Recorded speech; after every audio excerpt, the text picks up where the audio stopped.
Thank you. We'll start with an opening statement and go to questions for the players afterward.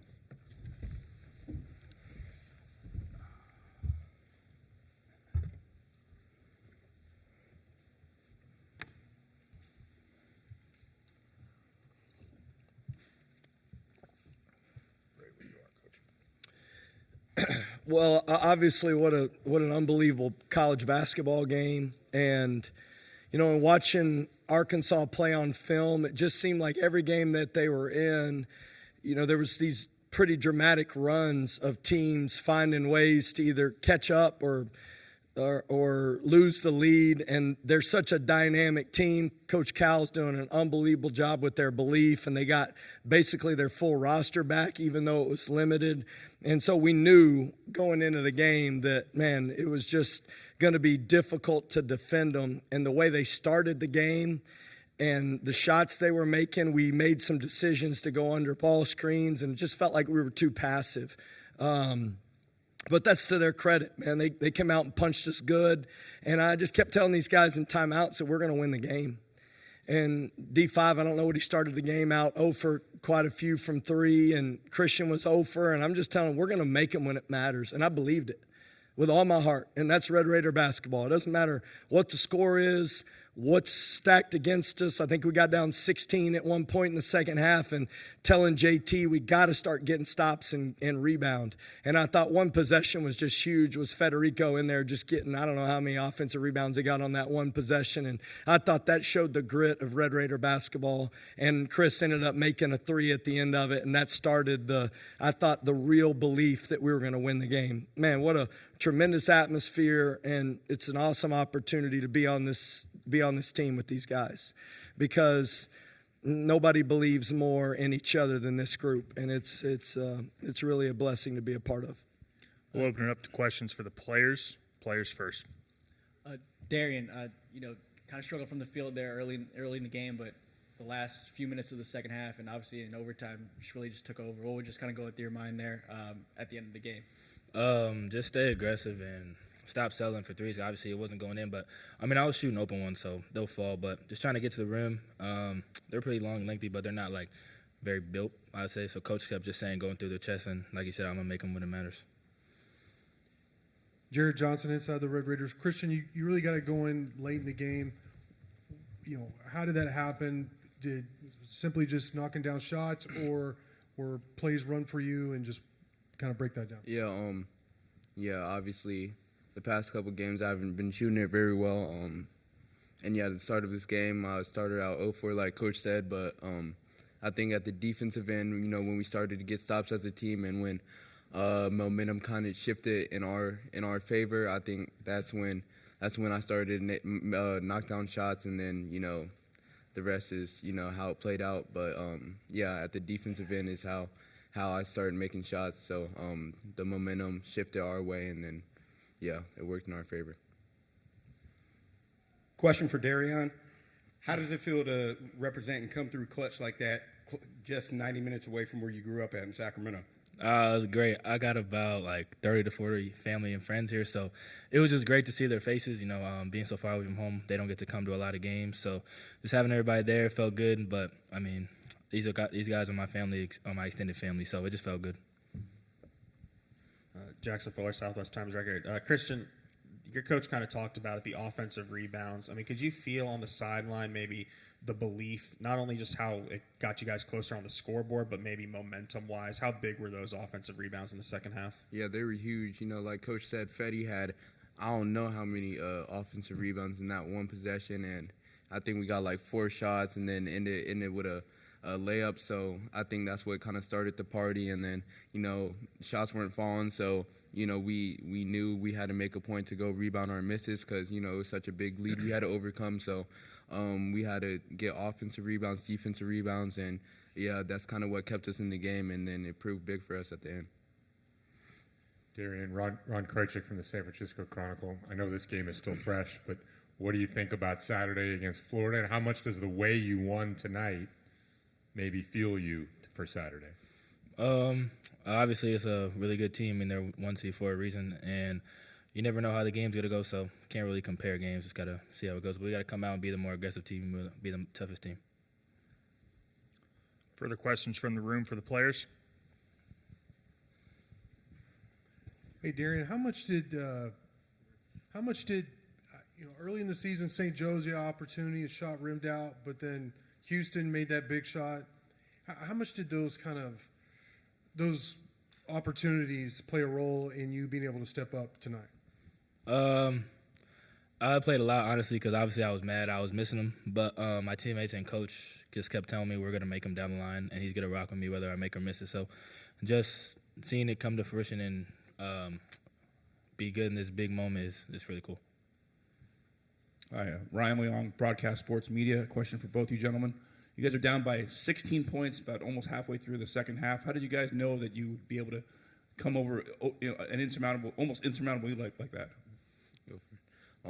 Yeah, in the huddle, coach kept saying, we're going to find a way to win this no matter how much we were down. I think it was like 16 with like 10 minutes left or something.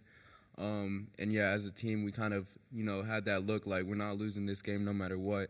No matter if it's, defensive, offensive rebounds we got to get, defensive rebounds, steals. I know, we had to find a way to make it happen, and at the end we did. So that was. Yeah, we just wanted to play our hardest. I mean, if we would have just rolled over and let them beat us by 30, season would have been over. None of us wanted that. So we're like, let's give it our best shot, and what happened happened. We'll go with one final question for the players on Zoom from Sean Dillon. Sean, when you are ready.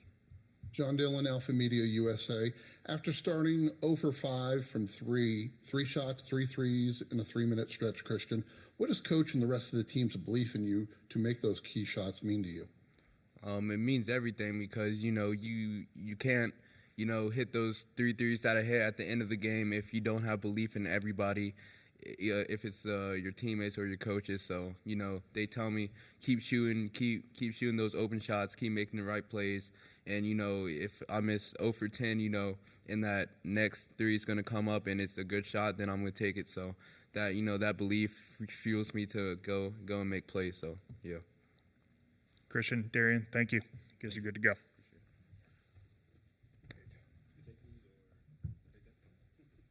I'll bring it to you. No, we're keeping you guys got one more to play.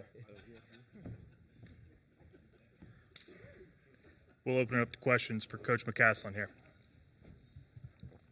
Grant, Nathan Candler from the San Jose Mercury News. John L. Davis felt like the whole game up until late in the second half was really getting to the line. He was getting to the line. He was hitting some threes, but he didn't have a made basket or made points after the 4:43 mark of the second half. I mean, what was just the game plan to kind of stop him late? Well, I played against him several times, and I remember playing against him as a sophomore and when he was at FAU, and we called Dusty May after the game, and, they had great players on their team, and we just felt like, man, this dude is the best player when we were watching him. He's so dynamic because when he's making threes and he's got such a good shot fake and he's got such good change of pace that when he gets you off balance by making a few of them, then he can start driving it. And the biggest thing for us is we were fouling him and it felt like there were some unnecessary ones. And let's just keep making him earn difficult ones. Like they came out of half and they wrapped him and made a 15-footer. And I was like, okay, let's just keep making him make those over the course of the half. But the biggest difference I thought was that we didn't foul him and we really presented a lot of help. JT Toppin, Federico, and Darian Williams providing a lot of gap help was what I thought slowed him down in the second half and limited his opportunities to get clean looks. Jackson Fuller, Southwest Times Record. Coach, I wouldn't describe you guys as an elite offensive rebounding team. How much maybe did St. John's grabbing 28? I mean, was that maybe an extra added emphasis knowing that you maybe had some advantages against Arkansas specifically on the offensive glass? Well, if you go look at our league, and I think we play in the best league in the last 10 years, it's the best league. And this year, obviously, the SEC had a lot of talent, but you don't play against Houston unless you know how to rebound. And go back and watch that film, and we beat them because we offensive rebounded. And that's against one of the best rebounding teams in the country. So we feel like our only opportunity when you shoot it this good and you spread people out, you got to go get it. I remember, how about the rebound that Darian Williams missed, and then he went down there and got the jump ball underneath, like his urgency to win this game. And I'll tell you what it boils down to. These guys just want to win, man. And if we tell them that we're not making and we got to go get offensive rebounds and we got to do it, I thought Kevin Overton's offensive rebound was huge. That was maybe the one that got pitched out, that got Christian going. But, man, it's just the way – I'll tell you what it is. It's the belief that we got to find a way, and that's the biggest part of this team. They'll do whatever it takes. Shoot a bunch of threes, go into the post, offensive rebound, whatever it takes, this team does it. Pete Christie, KCBD in Lubbock. Coach, you had said you told the guys they could win. You're down 16. Can you just talk about your belief in all of these guys and the belief that they have to get this done? Well, when you can score like we can, and JT was good in stretches, but he wasn't playing his best basketball. And then you look up and he's got 20 and 9. You know what I mean? But those baskets he made at the end, we knew we could get him going. If we could ever just find a way to get it close enough and get enough stops, we just have so much offensive talent, and we played so bad to start the game offensively. But they played great. You know, they made threes. They were scoring. They were getting us on back cuts. They were driving to the basket. They got a million free throws. You know, they doubled us up at the free throw line. They made more free throws than we shot. And, you know, just I believe in our team. And I believe I've seen it enough, and we practice hard enough. And these guys do love each other enough. It's just trying to keep them in the fight together. And every time out, I'd seen Arkansas play enough to know that they were pretty volatile in the way the game goes. It get up big. In Kansas game, for example, you know, they got up big, and then Kansas came back and got the lead, and then they went up big against. And I was just like, man, I've seen this team let people in, and I'm telling them, like, this is what we want. We want them to get out to a big lead. We'll find a way. Darian Williams, you're going to make the biggest three. I told Ian the last time out, dude, step into the next one. Quit finding the 26-foot mark. Dude, go put your feet on that three-point line. You are making the next one. They go, we are not turning down threes if we're open. And I thought E's three was huge at the end of the game. And give them credit, though, because they're a resilient group, too. And they're in the Sweet 16 for a reason. And they had such a great finish to the season. But I did have a great amount of belief that we would win this game no matter what the score was as the game went on. Grant, Ron Krochik from the San Francisco Chronicle. Yesterday you had a great answer when I asked you about sort of what makes this tournament so cool and unique, and you talked about how the one-and-done component. How did you feel about that midway through the second half? How much urgency and sort of anxiety did that add? And then separately, sort of what's going to take Saturday against Florida?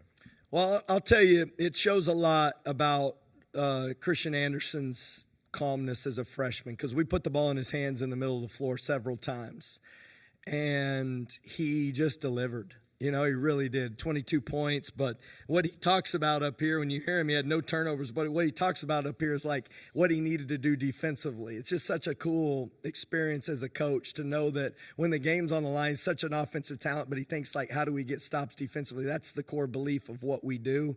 But I'll tell you, the heart of this team is Darian Williams. And he's just a resilient guy. I mean, I can't even explain it. And that's what I put faith in him, because I do believe that he'll find a way in one-game scenarios to do whatever it takes to win. And I honestly do, whatever it takes. And look at him, like, he got so many huge plays that he could have tapped out and been embarrassed playing with all his family here, and it wasn't going good. Like, it's just not my night. And he just does not think that way. And in these one-game scenarios, you better have somebody that no matter what the score is, they believe that you can find a way to win, and that's D5.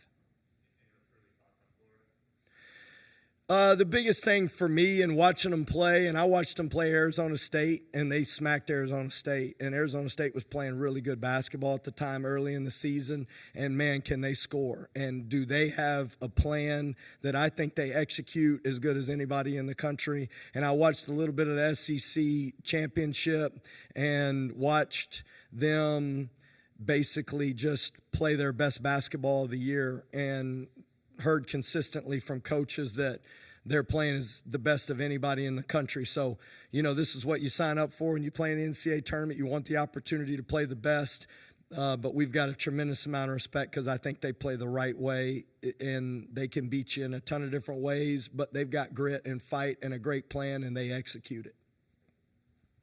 Yeah, Coach Steve Cronin from the San Francisco Chronicle. Yesterday you said that Chance's ability to play tonight was going to be a game-time decision. when was that decision made? And not even quite 48 hours, but 40 hours, whatever it is, before Saturday's game. What do you think will be the odds of Chance being able to play against Florida? You know, I'm not answering that way, but I'll tell you this. He shot around today, and I fully anticipated him suiting up. And I anticipated him being available. I didn't know how much. And then we got to the arena, and we had him planned to dress out and to be ready. You know, and you don't know in these games, like what it was tonight. Like, you may be somewhat limited, but I thought there was a chance he could play, like legit. And we were planning on dressing him out, and he got to the arena, and he just came to me and said he couldn't do it. And so the truth is he shot around today and moved really well and looks good. And then maybe just the what happened in shoot around set him back a little bit, you know, and I trust him with everything, because he's the other guy to me that has the greatest belief on our team that we're going to win, and he'll do anything it takes to win. And so it just felt like he wasn't quite confident enough that he could help the team, and so he decided not to dress. But we're not tricking anybody, honestly. I mean, we're just trying to give him confidence that he can do it and trying to support him as best we can, and he just didn't feel like he would be his best, and so he decided when we got to the arena he wasn't going to warm up. You got time for 2 more questions here. Hi, Coach. Christian Babcock with the Bay Area News Group. We talked yesterday about your experiences in, the NIT junior college. How did you pull from those today, and did any of those games compare to, like you said, the atmosphere and what it was like in the arena today? Oh yeah, I mean, we've been dead in the water in so many games in tournament play and found a way to win on a tip dunk at the buzzer, and we've lost on a tip dunk at the buzzer in a matter of 2 years. And the team that lost on a tip dunk, I thought could have won it. And then in junior college, we were losing and came back and won it on a tip dunk at the buzzer. And that team ended up going on and winning the national championship by the largest margin in junior college. It was like 19 points a game. And so, like, you just never know what the game's going to be that turns you into a different level of belief. And I coached a guy by the name of Mike Miller one time when we were in the CBI against a guy named Matt Mooney, who was playing at South Dakota at the time, and we'd never won. That team that we inherited at North Texas, we went into the game, and they had only lost like 2 games in 3 years or something. There's a bunch of seniors, and they didn't win their tournament, and we played them in the CBI, and we had a guy named Mike Miller who was a lefty. And we're at shoot around the day of the game, and I told him he shot free throws sometimes right-handed and was square, and he hadn't been making anything. He made like 3 all year long. And I told him I was going to start him that night, and I wanted him to shoot threes right-handed. And he made 4 that night. And we won at South Dakota and went on to win the CBI. It's crazy. So I just think belief is really way more important than what people think. And your belief in your team and your team's belief in each other, no matter what's stacked against you, that you can find a way to win. And you can look at these guys in the eye and know, like, Christian just wants to hoop and D5 wants to win. And these guys really do look at each other with a lot of confidence that we can do it. Quick one here to finish. Yeah, Coach, the bench is shorter with Chance out, of course, but can you break down the impact Overton and Federico had off the bench for y'all tonight? Yeah, I thought Overton changed the game. I mean, his ability to guard Davis and his ability to make it difficult. He's got length. He's got athleticism. And we recruited him thinking that he could be like our stopper. And just with the log jam, if you will, at the guard spot. And now he's just getting opportunity to kind of play into these roles. And his effort defensively, but I love Federico because we're in a timeout and we had a hard time being level, and John L. Davis made that 3 right at the top of the key, and Fede wasn't level, and he came into that timeout and you thought he was the head coach. He was like, put me on him. I'm going to be level. He ain't scoring anymore. And I'm like, yeah, Fede. You know what I mean? If you're around Fede every day, he smiles. He's happy-go-lucky. He's so much fun to be around. In that huddle, he was Bob Knight, you know. I mean, he was live and in charge, and that was a huge opportunity for us to, I think, to get some stops and grit, and Fede really changed the momentum of our team defensively tonight. Coach, thank you. Thank y'all. Wreck 'em.